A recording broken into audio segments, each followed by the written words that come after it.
Chapter 1. Young Davy. Davy Crockett was born on August 17th, 1787, in Greene County, Tennessee. In 1787, America was a new nation. Most of the territory was a wilderness. Davy Crockett was born in the wilderness. His father, John Crockett, was an Irish immigrant.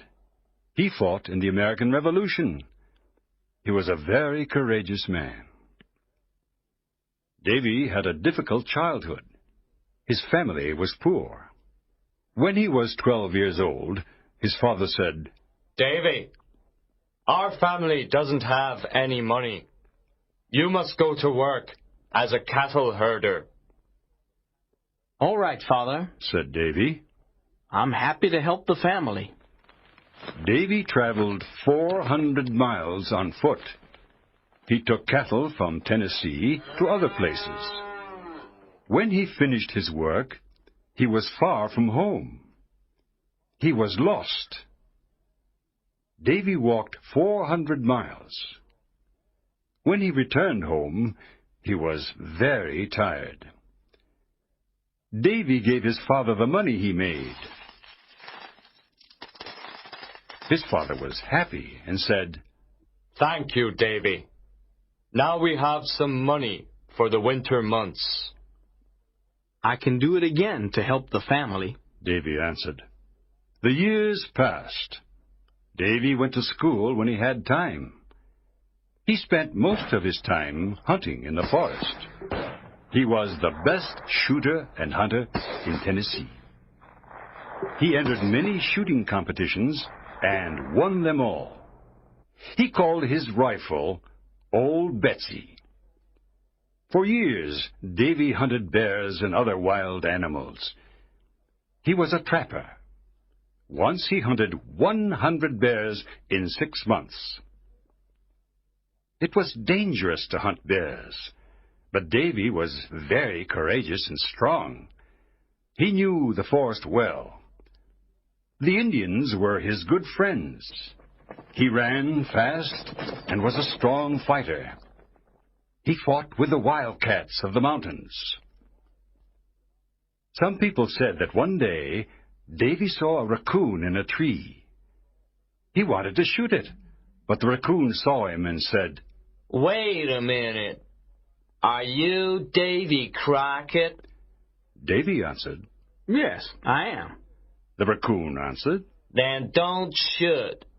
I'll come down from the tree."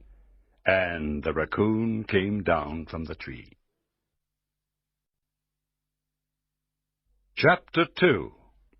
The Creek Wars. Everyone liked Davy Crockett. He was always happy, with a big smile. He was honest and always helped others. Davy was a tall man. He wore a coonskin cap, buckskin trousers, and a buckskin jacket. He always carried his long rifle, Old Betsy. In 1806, Davy married Polly Finley. She was a school teacher. They had 2 sons and a daughter, John, Joseph, and Judith. After a few years, the Crockett family moved into the Tennessee Hills. The Tennessee Hills were near hostile Indian country. In 1812, the war between the United States and Britain began. The Mohawk and Creek Indians fought with the British against the Americans. The American General Andrew Jackson organized a small army. He wanted to fight the Creek Indians and the British. Davy fought with this army. He was a scout because he knew the territory well. His work as a scout was very important. Davy traveled across Tennessee, the Mississippi Territory, Florida, and Louisiana with General Jackson's army. The Battle of New Orleans was a big victory for General Jackson and the Americans. The war ended in 1814. The British lost the war. The Indians lost their territories and went away. New American families settled in the Tennessee hills. At the end of the war, Davy returned home to his family. Unfortunately, his wife, Polly, died. Life was again difficult for Davy. He worked as a trapper and took care of his 3 children. After some time, Davy met Meg Mackinac. Meg's father was an American trapper. Her mother was a Cherokee Indian. Davy fell in love and married her. They had twins. Davy named the twins George and Washington in honor of America's first president. There were now 5 children in the Crockett family.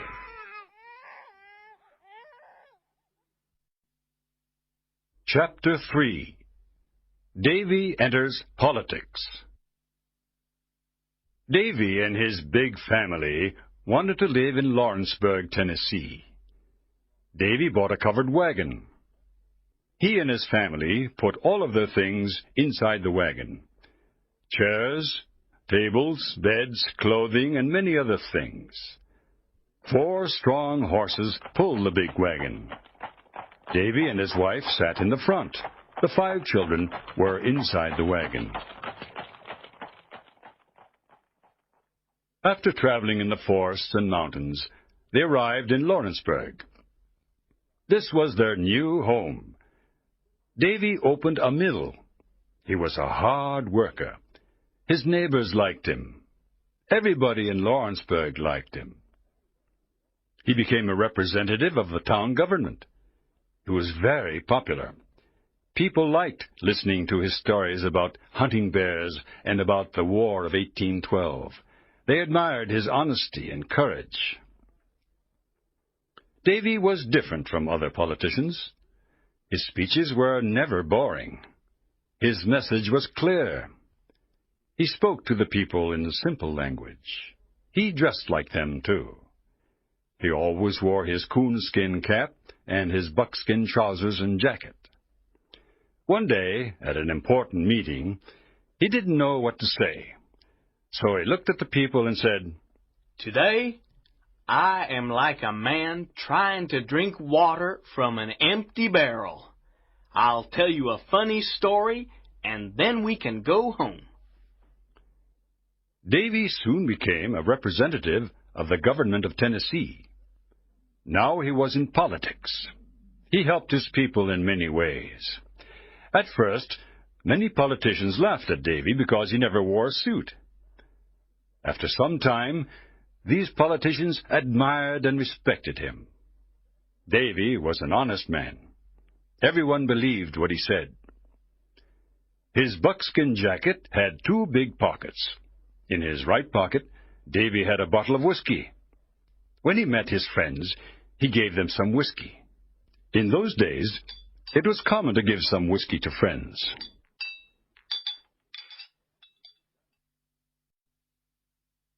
Chapter 4. Congressman Crockett. Davy often went to Nashville, the capital of Tennessee. In Nashville, he worked for the Tennessee government. One day, while Davy was working for the Tennessee government, a big flood destroyed his mill. This was terrible. He was very unhappy because he'd lost a lot of money. When he returned to Lawrenceburg, he started a new type of work. This time, he made barrels. He sold these barrels in New Orleans, Louisiana. New Orleans was about 400 miles away. To go to New Orleans, he traveled on the Mississippi River. He had a big boat to carry the barrels. It was difficult to travel on the Mississippi River. There were many dangers. One day, his boat had a bad accident. It began to sink. Davy almost drowned. He lost his boat and his barrels, but he didn't lose his life. In 1827, there was a big election in Tennessee.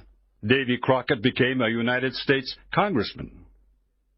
This was a great honor for him. In the United States Congress, he represented the people of Tennessee. He traveled to Washington, D.C., the capital of the United States. Davy was very happy to be a congressman. He wanted to help his people. There were congressmen who wanted to take land away from the Fox Indians of Tennessee. Davy protected these Indians. He fought against dishonest congressmen. The Fox Indians cannot live without their land, Davy shouted. I must defend all the American people of Tennessee, the whites and the Indians. After months of hard work, Davy was not able to help the Fox Indians. The U.S. Congress made a law that took away land from the Indians. Davy was very angry. He hated injustice. In 1835, he left the U.S. Congress. Chapter 5. Texas. In 1835, the Crockett family left Tennessee. They put all their things in a big covered wagon, and they traveled for many days. They finally arrived in Texas. At that time, Texas belonged to Mexico. At first, the Mexican government was happy with the American settlers. They cultivated the land. Many settlers went to Texas because land was very cheap. With a little money, a settler bought a lot of land. More and more Americans went to Texas. There were about 20,000 American settlers in eastern Texas. There were only 5,000 Mexicans. The Mexican government did not like this. There were too many Americans. Mexico decided to close its borders. The American settlers were very angry. In 1834, the Mexican general Santa Anna became the dictator of Mexico. He was a cruel man. He sent his soldiers to the Mexican border. He did not want the American settlers to enter Mexico. By 1834, there were more than 30,000 Americans living in Texas. They wanted Texas to be an independent American state. They did not want to live under a cruel Mexican dictator. Davy and his family now lived in Texas. They were happy in their new home. They wanted the independence of Texas, too. One day, Davy heard that the Mexicans wanted to attack Fort Alamo. The Alamo was a Spanish church and fort near San Antonio in western Texas. There were Texans and American soldiers at Fort Alamo. There were also women and children at the fort. War was in the air. Davy knew he must fight for the independence of Texas. Chapter 6. Fort Alamo. Davy asked other American settlers to go to the Alamo with him. Few men wanted to fight, but this did not stop Davy. He and 15 men decided to go to the Alamo. They were ready to fight the Mexicans. There were 112 men at the Alamo. Colonel William Travis of the U.S. Army was the commander. William Travis was a young colonel. He was only 27 years old. He was a lawyer. He entered the U.S. Army to fight for the independence of Texas. One day, Colonel Jim Bowie and 30 men arrived at the fort.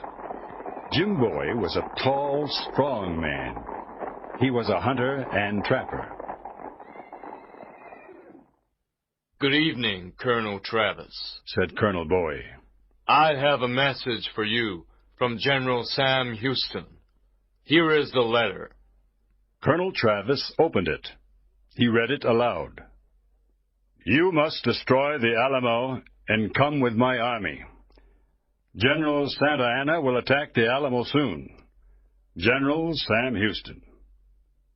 What? Said Colonel Travis. I don't want to destroy the Alamo. I want to defend it. Colonel Bowie said, "We cannot defend the Alamo. We must have more men." In February 1836, Davy Crockett and his men arrived at the fort. Colonel Travis was happy to see them. He asked Davy and his men to defend the Alamo. "We don't have many men," said Colonel Travis. "We must ask for more soldiers. I am sending a messenger to General Fannin. He can send us more soldiers." Davy said, My men and I want to defend the Alamo. We are hunters and trappers. Our long rifles can shoot at a great distance. Davy Crockett and Jim Bowie became good friends. Together they repaired the walls of the fort. They cleaned the rifles and the cannons. They were ready for the battle. Chapter 7. The Red Flag. One morning a messenger arrived. I have a message from General Fannin. He is very sorry. He cannot send any soldiers. You must leave the Alamo now. General Santa Anna is near. You are all in danger. "We don't want to leave the Alamo," said Jim Bowie. "We want to fight for the independence of Texas." "How many soldiers has General Santa Anna got?" He's got about 4,000 soldiers, said the messenger. Colonel Bowie looked at Colonel Travis. "We must speak to our men," said Colonel Travis. "Yes," said Bowie. "We must speak to them."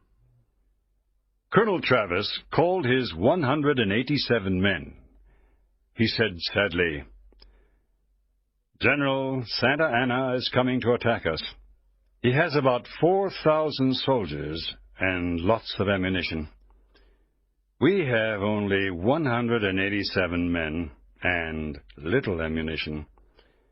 We have little food and water. Remember, there are women and children in the fort." Then he marked a line on the ground with his sword. "Those who want to fight for the independence of Texas, cross this line. The others can leave the fort and go home." There was a very long silence. Davy thought about his wife and his 5 children. Then he thought about the independence of Texas and the American settlers. He thought about a new American state, Texas. All the men crossed the line. These men wanted to defend the Alamo. These men wanted an independent Texas. On February 23rd, 1836, General Santa Anna and his army arrived. He sent a messenger to the Alamo. He wanted the people in the Alamo to leave. The men in the Alamo answered with a cannon shot. They did not want to leave. They did not want to return to the United States. General Santa Anna was furious. He showed a red flag. The red flag meant no prisoners. He wanted to kill everyone in the fort. On February 24th, 1836, General Santa Anna's army attacked the Alamo. The Mexicans had an enormous cannon. It shot a cannonball that damaged a wall of the fort. Davy said, "We must destroy that cannon. It can destroy the walls of our fort." That night, Davy and Jim Bowie left the fort. They went to the Mexican camp. Everyone in the camp was sleeping. Davy and Jim silently passed behind the 2 Mexican guards. They put mud and stones in the enormous cannon. Then they returned to the Alamo. The next morning, the Mexican army used the cannon. It exploded. The Mexicans were very surprised. Their enormous cannon was destroyed. The men in the Alamo killed many Mexican soldiers. The Mexican army attacked many times during the day, but the Texans and the American army defended the Alamo. Chapter 8. The Massacre. The days passed. The battle continued. There was little food and ammunition. The men in the Alamo fought courageously. Nothing stopped them. After 12 days of fighting, General Santa Anna sent all of his army to attack the fort. On March 6th at 5 a.m., the Mexican bugles played the Duguello. The Duguello was a war song. It meant death for everyone. Women and children at the fort were tired and afraid. The situation was desperate. The men at the Alamo heard the Duguello. They understood the message. General Santa Anna's army attacked the fort from all sides. It was a terrible battle. Everyone was shooting. Cannonballs were flying. A lot of men were injured. Some men were killed. Davy and the other men defended the fort. They sent back the Mexicans twice. The third time, the Mexicans entered the fort. They killed many people, men, women, and children. It was a massacre. Jim Bowie was a great fighter. He was a strong man, and he was never afraid.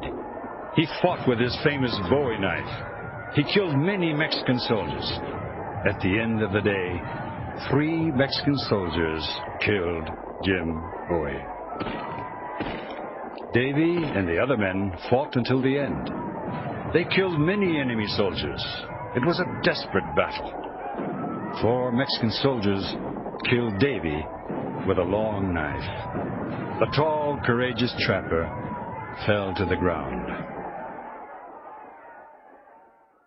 Only 2 women and 2 children were alive after the massacre, but General Santa Anna did not kill them. These women and children returned home. The Mexicans burnt the bodies of the dead people. It was a big victory for General Santa Anna. He lost 1,544 men at the Alamo. On April 21st, 1836, General Sam Houston and his army attacked General Santa Anna. General Houston made General Santa Anna prisoner. Santa Anna then signed a treaty. This treaty said that Texas was independent. Everyone remembered Davy Crockett, Jim Bowie, Colonel Travis, and the other men. They died for the independence of Texas. Texas became a state of the United States in 1845. All through his life, Davy Crockett did what he believed was right. With his honesty and determination, he became a national hero. Davy Crockett was the perfect example of the American free spirit. In his life story, Davy wrote, I leave this rule for others when I'm dead. Always be sure you're right. Then go ahead.